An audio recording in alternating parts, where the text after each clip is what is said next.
என்னப்பா, போன காரியம் நல்லபடியா முடிஞ்சுதா? சுந்தரையா என்ன சொன்னாரு?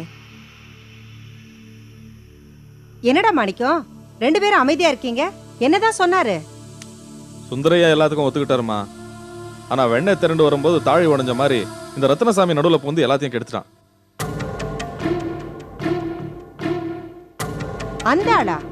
அன்னைக்கு கூட வீடு தேடி வந்து சீக்கிரம் கரையம் பண்ண சொல்லி கெஞ்சினானேடா.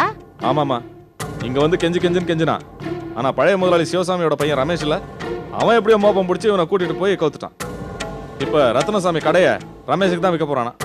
நம்மளை விட பணம் அதிகம் தரேன்னு ஆசை காமிச்சிருக்கான். இவனை தலையாட்டிட்டான் துரோகி. அட பாவி, விளங்குமானுங்களா அவனுங்க? அவன் குடும்பம் தான் விளங்குமா? இப்படி பண்ணிட்டானுங்களே. விடுங்கம்மா, இப்ப அவங்கள திட்டி என்ன போகுது? நமக்கு அந்த கடை கிடைக்க கொடுப்புன்னு இல்லை, அவ்வளவுதான். மனசு ஆறலையே.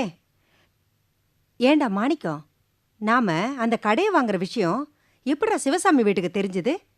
ரகசியமா தான் வச்சிருந்த? ஆமாமா, அந்த விஷயம் நம்ம வீட்டு ஆளுங்களுக்கு மட்டும் தான் தெரியும், வேற யாருக்கும் தெரியாது. ஏண்டி நிர்மலா, நீ தான் அவங்க வீட்டுக்கு போக வர இருக்க, நீ எதுவும் சொன்னியாடி? ஐயோ, நான் எதுவும் சொல்லலமா. நாங்க போனா பாடம் தவிர வேற எதை பத்தி பேச மாட்டோமா? ஏன் நிர்மலா, தினம் அந்த வீட்டுக்கு போறியா? தினமும் இல்லைண்ணே, அப்பப்ப போவேன். ராதா கூட பாட சம்பந்தமா டிஸ்கஸ் பண்ணிட்டு உடனே வந்துருவேனே. இனிமே நீ அந்த வீட்டுக்கு போக வேண்டியதில்லை. அண்ணே, நான் எதுக்காக போறேன்? இத்தனை நாள் நீ அவங்க கூட யதார்த்தமா பழகிருக்கலாம். ஆனா அவங்க நம்ம கிட்ட யதார்த்தமா பழகல. இன்னைக்கு அவங்களுக்கும் எனக்கும் பெரிய பிரச்சனையே வந்துருச்சு. நீ அங்க போக வேண்டியதில்லை, அவ்வளவுதான். முடியாதுண்ணே, நான் போவேன். பாட சம்பந்தமா டிஸ்கஸ் பண்ண.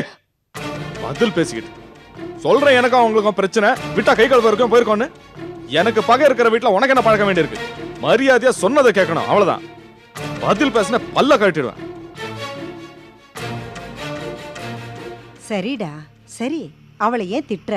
பின்னமா, என் பொழப்பை கெடுக்கிறதுன்னு அவங்க முடிவு பண்ணிட்டாங்க. அந்த வீட்டுல இந்த கழுதைக்கு என்ன சிநேகித்த வேண்டி கிடக்கு? அறிவில்ல? டேய், இந்த பிரச்சனைக்கு சம்பந்தமே இல்லாத உன் தங்கச்சி மேல எதுக்குடா கோவத்தை காட்டுற? எல்லாம் இந்த வீட்டுக்கு வந்த மகராசியோட அதிர்ஷ்டம்.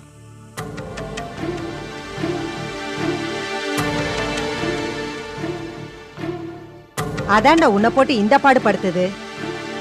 என்னமா சொல்றீங்க? எல்லாம் உன் பொண்டாட்டியோட ராசி தான். அவளை கல்யாணம் பண்ணி மருமகளா இந்த வீட்டுக்கு கூட்டிட்டு வந்தோம். இத்தனை வருஷமா நீ பாத்துக்கிட்டு இருந்த வேலை உன்னை விட்டு போயிடுச்சு. இப்போ உண்டா இருக்கான்னு அவ செய்தி சொன்ன உடனே கூடி வந்த கடையும் கைய விட்டு போயிடுச்சு. எல்லாம் அந்த புள்ள உண்டான நேரம் தான்டா.